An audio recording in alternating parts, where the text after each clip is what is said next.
दोस्तों, आज हम भारत में इमर्जिंग टूरिस्ट अट्रैक्शंस प्लेस बात करने जा रहे हैं। दोस्तों, जैसा कि आप जानते हैं, पर्यटन उद्योग विश्व स्तर पर एक महत्वपूर्ण स्थान बना चुका है। यहाँ तक कि किसी कंट्री का पूरी के पूरी अर्थव्यवस्था पर्यटन के आधार पर है तय किया जाता है। जैसे मालदीव, सिंगापुर। इसी सीरीज में भारत सरकार भारत को एक नए आधुनिक समय के अनुसार भारत को युवाओं के नजर में रखते हुए नए पर्यटन स्थलों को विकसित कर भारत को और विकसित करने की ओर नए कदम उठा रही है, जो सरकार को अच्छे रेवेन्यू तो दिलाएगी, साथियों को रोजगार के अवसर भी हो पाएगी और विश्व स्तर पर भारत का भरोसा और मित्रता और मजबूत होगी। तो आगे दोस्तों हम चलते हैं अपने वीडियो की ओर, जिसमें आपको आज के नए इमर्जिंग टूरिस्ट अट्रैक्शन प्लेस के बारे में बताते हैं, जहां पर आप जाकर आधुनिक भारत का छवि देख सकते हैं। अगर प्लान नहीं किए हैं तो अपनी कीमती समय निकाल कर जाने का प्लान बना सकते हैं। अगर चैनल पर पहली बार आए हैं तो चैनल को लाइक, सब्सक्राइब और अपने दोस्तों के साथ शेयर कर मुझे और नए वीडियो बनाने के लिए मोटिवेट कीजिए। राम मंदिर, जिसे श्री राम जन्मभूमि मंदिर के नाम से भी जाना जाता है, अयोध्या में रामलाल हिंदू मंदिर परिसर है। यह स्थान हिंदुओं के लिए महत्वपूर्ण है क्योंकि यह उनके पूज्य देवता राम का जन्मस्थान माना जाता है। बालक राम या राम का शिशु रूप 22 जनवरी 2024 को प्रतिष्ठित मंदिर के पीठासीन देवता हैं। अयोध्या में राम मंदिर के भव्य उद्घाटन से शहर को प्रति वर्ष कम से कम 50 मिलियन पर्यटकों को आकर्षित करने में मदद मिल सकती है, जो स्वर्ण मंदिर और तिरुपति मंदिर के धार्मिक पर्यटन केंद्रों से अधिक है, क्योंकि हवाई अड्डों जैसे बुनियादी ढांचे पर बड़े पैमाने पर खर्च एक बार बाहर हो जाएगा। पर्यटन सर्किट पर उत्तर प्रदेश का सबसे मशहूर शहर ब्रोकरेज जेफरीज ने एक रिपोर्ट में अनुमान लगाया है कि एक नए हवाई अड्डे, पुनर्निर्मित रेलवे स्टेशन, टाउनशिप और बेहतर सड़क कनेक्टिविटी के साथ अयोध्या के 10 अरब अमेरिकी डॉलर के बदलाव से नए होटलों और अन्य आर्थिक गतिविधियों के साथ कई गुना प्रभाव पड़ने की संभावना है। यह प्रति वर्ष 50 मिलियन से अधिक पर्यटकों को आकर्षित कर सकता है। दोस्तों, पर्यटन विभाग नए संग्रहालय ग्रुप में विकसित किया क्या रही है। इसी समय इसी कड़ी में भारत सरकार स्थित तुषार संग्रहालय स्थापित कर रही है, जो देश विदेश के प्रेरकों के लिए टूरिस्ट अट्रैक्शंस प्लेस ग्रुप में उभर कर सामने आया, जिसमें न केवल पुरानी इतिहास का झलक मिलती है, बल्कि संगीत, खेल, फिल्म और राजनीति से जुड़ी प्रसिद्ध हस्तियों के लगभग कई नाम से रूबरू होने का मौका मिलता है। दिल्ली में मैडम तुसाद संग्रहालय। भारत के पहले मैडम तुसाद वैक्स संग्रहालय में संगीत, खेल, फिल्म, इतिहास और राजनीति से जुड़ी प्रसिद्ध हस्तियों की लगभग 120 मोम की मूर्तियां हैं। कुछ के नाम बताएं तो इसमें Sachin Tendulkar, Mahatma Gandhi, Madhuri Dixit, Dalai Lama, Leonardo DiCaprio, Lady Gaga, Raj Kapoor आदि की आकृतियां हैं। संग्रहालय वर्तमान में खुला है और इसने जनता को अपनी पसंदीदा हस्तियों, नेताओं और खिलाड़ियों के करीब आने का मार्ग प्रशस्त किया है। दोस्तों, हमारे असली हीरो भारतीय सीमा पर जान कमाने वाले सच्ची और ईमानदारी से भरे वीर सपूत भारतीय सेना, जो हमारे लिए अपनी जान की परवाह किए बिना हर मौसम में सीमा पर दाते रहते हैं। सरकार उनकी सम्मान में देश की राजधानी दिल्ली में शानदार सूरत मनमोहक दृश्य बाल गिव द स्मारक और संग्रहालय टूरिस्ट प्लेस के रूप में स्थापित किया गया है, जिससे उनकी यादें हमेशा के लिए देश के सम्मान में अमर हो जाएं। अब चलते हैं दिल्ली में युद्ध स्मारक और संग्रहालय। इसे देश की सेवा करते हुए अपनी जान गंवाने वाले 22,000 से अधिक सैनिकों के सम्मान में बनाया जा रहा है। यह संग्रहालय भारतीय सैन्य इतिहास के गौरवशाली क्षणों को उजागर करता है। लाल किले में स्थित इस संग्रहालय की दीर्घाएं पहली और दूसरी दोनों मंजिलों पर प्रदर्शित हैं। यहाँ पर्यटक प्रथम विश्व युद्ध के दौरान इस्तेमाल किए गए हथियारों और मुगल काल के हथियारों को देखने की उम्मीद कर सकते हैं। इसके अलावा दीर्घाएं पर्यटकों को यूरोपीय औद्योगिकरण की झलक भी दिखाती हैं। दोस्तों, आज के समय में पर्यटन इंडस्ट्रीज रोजगार देने वाली उद्योग के रूप में विकसित हो रहा है। ऐसे में भारत सरकार जिन जगहों पर पर्यटन उद्योग विकसित होने की संभावना है, वहां पर सरकार चिन्हित कर उसे पर्यटक नगरी बनाने की हर संभव प्रयास किया जा रहा है। ऐसे में लौह पुरुष सरदार वल्लभ भाई पटेल के सम्मान में एकता का प्रतीक मानते हुए गुजरात के बड़ोदरा शहर में दुनिया के सबसे ऊंची प्रतिमा स्टेचू ऑफ यूनिटी की स्थापना किया गया है, जो न केवल अनेकता में एकता का प्रतीक है, बल्कि एक भारत सशक्त भारत का आधार बन चुका है, जो भारत को विश्व गुरु बनने की ओर एक सशक्त कदम मर जाएगा। गुजरात में statue of unity. Statue of unity दुनिया की सबसे ऊंची प्रतिमा है, जिसकी ऊंचाई 182 मीटर 597 फीट है। यह भारत के गुजरात राज्य में केवड़िया कॉलोनी में नर्मदा नदी पर स्थित है, जो वडोदरा शहर से 100 किलोमीटर दक्षिण पूर्व में सरदार सरोवर बांध के सामने है। प्रतिमा को मोटे तौर पर 5 क्षेत्रों में विभाजित किया गया है, जिनमें से 3 आम जनता के लिए सुलभ हैं। इन क्षेत्रों में एक स्मारक उद्यान, संग्रहालय, एक प्रदर्शनी क्षेत्र और एक देखने वाली गैलरी शामिल है, जो एक समय में 200 आगंतुकों को समायोजित कर सकती है। 153 मीटर की ऊंचाई पर स्थित यह देखने वाली गैलरी सरदार सरोवर बांध, इसके जलाशय और सतपुड़ा और विंध्य पर्वत श्रृंखलाओं का शानदार दृश्य प्रस्तुत करती है। दोस्तों, आज के समय में पर्यटन इंडस्ट्रीज रोजगार देने वाली उद्योग के रूप में विकसित हो रहा है। ऐसे में भारत सरकार जिन जगहों पर पर्यटन उद्योग विकसित होने की संभावना है, वहां पर सरकार चिन्हित कर उसे पर्यटन आइलैंड बनाने की हर संभव प्रयास किया जा रहा है।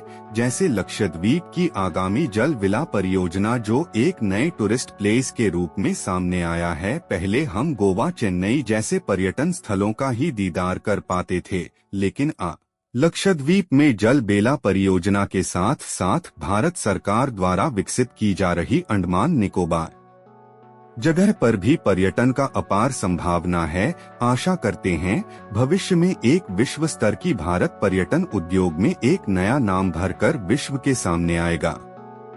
लक्षद्वीप द्वीप की आगामी जल विला परियोजना अपनी तरह के पहले और अनोखे मामले में लक्षद्वीप को मालदीव शैली के जल विला मिलने की संभावना है, जबकि वाटर विला का निर्माण पूरी तरह से पर्यावरण अनुकूल संसाधनों से किया जाएगा। इस परियोजना का लक्ष्य पर्यटन के नाम पर भारी धन अर्जित करना है। परियोजना के प्रत्येक चरण में अपनाया गया वैज्ञानिक दृष्टिकोण यह सुनिश्चित करता है कि यह प्रकृति के साथ संतुलन बनाए रखता है। इसका उद्देश्य नाजुक मूंगों के पारिस्थितिकी तंत्र की रक्षा करना और द्वीपवासियों को आजीविका के अवसर प्रदान करना है। दोस्तों, आज इसी सीरीज में कर्नाटक में बनने वाला का सबसे ऊंचा मैसूर में पड़ने जा रही है, जो दक्षिण भारत की एक आइकॉनिक बिल्डिंग होगा। बॉम्बे, लंदन, बेंगलोर जैसे नगरों का सामान्य अपना एक पहचान बनाएगी। आज भारत पर्यटन उद्योग किसी अन्य क्षेत्र में एक नए कीर्तिमान स्थापित कर रही है। अभी यह विकास की यात्रा भारत को सुपर पावर के रूप में स्थापित होने के बाद ही रुकेगी। दुनिया का सबसे ऊंचा टावर मैसूर, कर्नाटक में है। सबसे ऊंचा फ्री स्टैंडिंग क्लॉक टावर दक्षिणी भारतीय शहर मैसूर में आईटी दिग्गज इन्फोसिस द्वारा बनाया जाएगा। टावर 135 मीटर ऊंचा होगा और अपनी तरह के अन्य टावरों जैसे बर्मिंघम में ओल्ड जो 100 मीटर और लंदन में बिग बेन 96 मीटर को गंभीर छाया देगा। रिपोर्ट्स के मुताबिक यह ढांचा इन्फोसिस के 345 एकड़ के मैसूरू कैंपस में 22x22 मीटर बेस पर गॉथिक शैली में बनाया जाएगा। वास्तुकला परिसर की अन्य इमारतों के शास्त्रीय स्वरूप से मेल खाएगी। हालांकि संरचना के पुराने जमाने के चेहरे में अत्याधुनिक डिजिटल तकनीक होगी। दोस्तों आइए अब चलते हैं केरल में बनने वाले जटायु नेशनल पार्क, जो भारत के इमर्जिंग टूरिस्ट प्लेस शो में एक है। दोस्तों, इसके बारे में कुछ जानकारी लेते हैं। केरल में जटायु नेचर पार्क आप निश्चित रूप से कोल्लम के नवीनतम पर्यटक आकर्षण जटायु अर्थ सेंटर से मंत्रमुग्ध हो जाएंगे, जो दुनिया की सबसे बड़ी पक्षी मूर्तिकला की मेजबानी करता है। चद्यामंगलम, कोल्लम, केरल, भारत में स्थित यह मूर्ति 5 दिसंबर 2017 को खोली गई थी। केरल के पर्यटन विभाग के सहयोग से जटायु अर्थ सेंटर पर्यावरण अनुकूल और टिकाऊ पर्यटन का एक उदाहरण है। यह परियोजना पौराणिक कथाओं, साहसिक और कल्याण पर्यटन को बढ़ावा देने के लिए शुरू की गई थी। जटायु अर्थ सेंटर आंखों के लिए सुखद है और साथ ही यह सभी पर्यटकों को प्रकृति की झलक भी प्रदान करता है। दोस्तों आइए अब चलते हैं कर्नाटक में बनने वाले कावेरी नदी गैलरी, जो भारत के इमर्जिंग टूरिस्ट प्लेस शो में एक है। दोस्तों, इसके बारे में कुछ जानकारी लेते हैं। कावेरी नदी गैलरी कर्नाटक ज्ञान आयोग और पर्यटन विभाग द्वारा संयुक्त रूप से निर्मित गैलरी नदी के किनारे विकसित हुई सभ्यता की सामाजिक और सांस्कृतिक विशिष्ट विशेषताओं को पेश करने के अलावा कावेरी नदी की भूवैज्ञानिक और पारिस्थितिक विशेषताओं पर प्रकाश डालती है। इसका एक मुख्य आकर्षण 3D थिएटर है, जहां कावेरी पर फिल्में और वृत्तचित्र दिखाए जाते हैं। जागरूकता फैलाने के लिए नदी के संरक्षण, जीविका के लिए नदी के चारों ओर हरित आवरण बढ़ाने, नदी को प्रदूषित करने वाले स्थानों और उद्योगों पर फिल्में दिखाई जाएंगी। सभी प्रस्तावित कार्य पूर्ण हो चुके हैं एवं सौंदर्यीकरण भी हो चुका है। गैलरी जल्द ही जनता के लिए खुली होगी। दोस्तों आइए अब चलते हैं कर्नाटक में बनने वाले बांदीपुर वन्य जीव अभयारण्य, जो भारत के इमर्जिंग टूरिस्ट प्लेस शो में एक है। दोस्तों, इसके बारे में कुछ जानकारी लेते हैं। बांदीपुर वन्य जीव अभयारण्य कर्नाटक। बांदीपुर राष्ट्रीय उद्यान को भारत के सबसे सुंदर और बेहतर प्रबंधित राष्ट्रीय उद्यानों में से एक माना जाता है। कर्नाटक में मैसूरुटी राजमार्ग पर विशाल पश्चिमी घाट के सुरमय परिवेश के बीच स्थित यह परियोजना अपने घने जंगलों और विविध वन्य जीवन के लिए जानी जाती है। एशियाई जंगली हाथियों से लेकर जंगली बंदरों और जंगली बिल्लियों तक आप यहाँ बहुत सारे जानवर देख सकते हैं। यह 4 सींग वाले मृग और माउस हिरण के लिए भी लोकप्रिय है।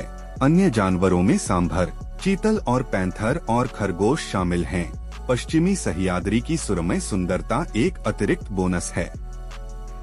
दोस्तों आइए अब चलते हैं पश्चिम बंगाल के कोलकाता में बनने वाले एफिल टावर की प्रतिकृति, जो भारत के इमर्जिंग टूरिस्ट प्लेस शो में एक है। दोस्तों, इसके बारे में कुछ जानकारी लेते हैं। दोस्तों, हम बता दें कि भारत में नए टूरिस्ट प्लेस भारत में एक नए टूरिस्ट बेस्ट जॉब अपॉर्चुनिटी मिलेगी, जो भारत के युवाओं के लिए रोजगार का अच्छा अवसर प्राप्त होगा। कोलकाता में एफिल टावर की प्रतिकृति। कोलकाता में एफिल टावर की पहली प्रतिकृति निश्चित रूप से सर्वश्रेष्ठ भारतीय पर्यटक आकर्षणों में से एक है, जो देखने लायक है। 13 नवंबर 2015 को पेरिस में हुए आतंकवादी हमलों के पीड़ितों के प्रति एकजुटता दिखाने के लिए कोलकाता ने पहले ही एफिल टावर की प्रतिकृति की नींव रख दी है। इको पार्क में दुनिया के 7 अजूबों का हिस्सा टावर में एक अवलोकन डेक होगा। कोलकाता के व्यापक दृश्य प्रस्तुत करने के लिए 25 मीटर की ऊंचाई पर इसमें एक कॉफी शॉप के साथ साथ एक स्मारिका दुकान भी होगी। दोस्तों, जीवन जीने का 2 तारीख के होते हैं। पहले, जिसके माध्यम से आप भौतिक सुख सुविधा और भोग विलास जैसे चीजों का आनंद ले सकते हैं, जैसे कि मॉल कल्चर आधुनिक समय में तो एक अच्छी लाइफस्टाइल और सुकून तो देती है, लेकिन मानसिक और आध्यात्मिक के आधार पर विश्व का लगभग 60% लोग मानसिक तनाव और रोबोटिक्स आधारित जीवन जी रहे। दोस्तों, जीवन इतनी भी सस्ती नहीं जिसे आप केवल तनाव भरे समय के साथ समाप्त कर दे। अच्छा यह होगा कि प्राकृतिक एनवायरनमेंट में अपना व्यतीत करें, जिससे न केवल मानसिक रूप से आप स्वस्थ रहेंगे बल्कि फिजिकल भी आप फिट रहेंगे। अब जब आपके पास पूरी सूची है तो आगे बढ़े और अपनी अगली यात्रा की योजना बनाएं। किफायती, मजेदार, अनोखे और अद्वितीय ये गंतव्य आपको जीवन भर के लिए मंत्रमुग्ध और रोमांचित कर देंगे।